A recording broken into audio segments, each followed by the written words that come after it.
मेरा नाम दीपक तिवारी। सबसे पहले मैं सभी रोजगार सेवकों को बहुत बहुत बधाई देना चाहता हूँ कि उत्तर प्रदेश सरकार ने आपको मनरेगा योजना अंतर्गत इतनी महत्वपूर्ण जिम्मेदारियां ग्राम स्तर पर दी हैं। उसी जो आपको जिम्मेदारियां दी गई हैं वर्क आईडी में, जो नरेगा की साइड पे आप लोगों को जो काम करना है, क्या काम करना है, कैसे कैसे करना है, वही मैं आप लोगों को यहाँ बोर्ड पे समझाऊंगा, पूरा प्रोसेस समझाऊंगा। उसके बाद फिर मैं आपको लाइव डेमो भी दूंगा जिससे आपको कार्य करने में आसानी होगी। आइए आप लोगों को मैं समझाता हूँ कि आप लोगों को क्या काम करना है। जो पहले विकासखंड स्तर पे होते थे, अब वो ग्राम पंचायत स्तर पे आप लोगों को करने हैं। सबसे पहले तो मनरेगा में जो मेन काम है मनरेगा का कि ग्रामीण स्तर पे मजदूरों को 100 दिन का रोजगार उपलब्ध कराना। उसके तहत सबसे पहले जो काम होता है, कोई भी काम हम स्टार्ट जो पहले करते हैं वो होता है नरेगा की आईडी बनाना। नरेगा की आईडी बनाना, आईडी कैसे बनाते हैं उसका हम आपको लाइव डेमो देंगे।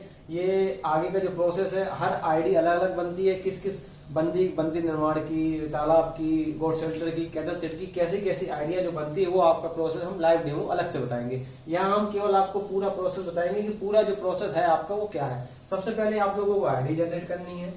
आईडी जनरेट करने के बाद उस काम की हमें जियो टैग करनी है। जैसे जब आईडी आप जनरेट करेंगे, आईडी जनरेट करने के बाद वो आईडी आपके तकनीकी सहायक के पास जाएगी। तकनीकी सहायक आपके संबंधित ग्राम पंचायत सचिव को सेंड करेंगे। सचिव जो विकास खंड स्तर पर कार्यक्रम अधिकारी हैं उनको सेंड करेंगे। वहां से जो स्वीकृत हो जाएगी आईडी, जो स्वीकृत होकर बनेगी, उसके बाद वो जियो टैग करेंगे। जियो टैग करना सभी रोजगार सेवकों को आता है। इसके बारे में मुझे नहीं लगता कि आप लोगों को बताने की जरूरत है, क्योंकि ये आप पिछले 4 साल से पहले से कर रहे हैं। जैसे ही आप उसकी जियो टैग करेंगे, तीसरा काम होगा आपका डिमांड लगाना।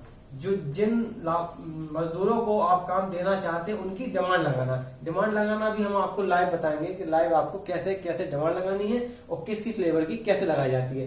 डिमांड लगाने के बाद आपका जो चौथा प्रोसेस होता है, जो आपने डिमांड, जिन मजदूरों की डिमांड आपने लगाई है उनको कार्य देना, उसको बोलते हैं हम वर्क एलोकेशन। वर्क एलोकेशन, मान लो आपने जो डिमांड लगाई है मजदूरों की, कौन से काम में उनको हमें काम देना है, उसको बोलते हैं वर्क एलोकेशन। इसका भी हम आपको दिखाएंगे पूरा डेमो। वर्क एलोकेशन के बाद जो 5वां पॉइंट होता है वो होता है मस्टोल जनरेट करना। मस्टोल आप सभी लोग से मस्टोल देखे होंगे। उसको जब एलोकेशन करने के बाद हम पूरे को मस्टोल जनरेट करते हैं। एमआर को हम जनरेट करते हैं। दो तरह के मस्टोल जनरेट होते हैं, एक होता है कारीगर का है, एक होता है लेबर का, एक स्किल्ड लेबर और अनस्किल्ड लेबर। तो ये 5वां होता है, 5वां पॉइंट है। सभी लोग इसको नोट जरूर कर लीजिएगा, क्योंकि ये प्रोसेस बहुत महत्वपूर्ण है। यही काम है जो आप लोगों को बार बार करना है। मस्टोल जनरेट करने के बाद, इसी में हम आगे आपको लिख दे रहे हैं नीचे। मस्टोल जनरेट करने के बाद 6वां पॉइंट आता है, जब मस्टोल जनरेट हो जाए उसको प्रिंट करें। प्रिंट करने के बाद जब उसका मस्टोल का दिन पूरा हो जाए, काम पूरा हो जाए, तो मस्टोल को जब वापस आप आए तो उनकी मजदूरी भरें, एमआर की मजदूरी भरें। उनको मस्टोल को फिल करना भी हम आपको बताएंगे कि मस्टोल कैसे फिल किए जाते हैं।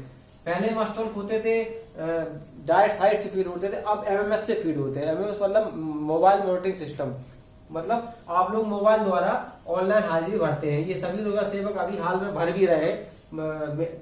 पंचायत में मेट भर रहे हैं, रोजगार सेवक इस हाजिरी एमएमएस से भर रहे हैं। एमएमएस से आपको मस्टोलों की हाजिरी भरनी है। हाजिरी भरने के पश्चात उसका भुगतान करना। भुगतान करने के लिए मस्टोल, जो 7वां पॉइंट है वो है मस्टोल फीड करना। जब आप हाजिरी भर देंगे तो मस्टोल की फीड करेंगे उनका भुगतान करने के लिए। भुगतान करने के लिए जो अभी हाजिरी है वो 213 रुपए है। 213 से आप उनकी हाजिरी भरेंगे।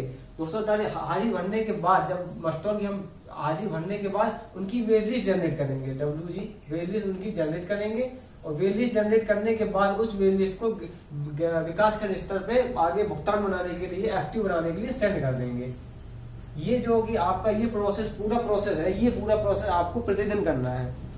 हर ग्राम पंचायत में हर मस्टोल के लिए आपको पूरा प्रोसेस करना। पहले आपको आईडी जनरेट करनी है, आईडी के बाद उसकी जियो टैग करनी है। जब जियो टैग हो जाए तो आपकी डिमांड लगानी है।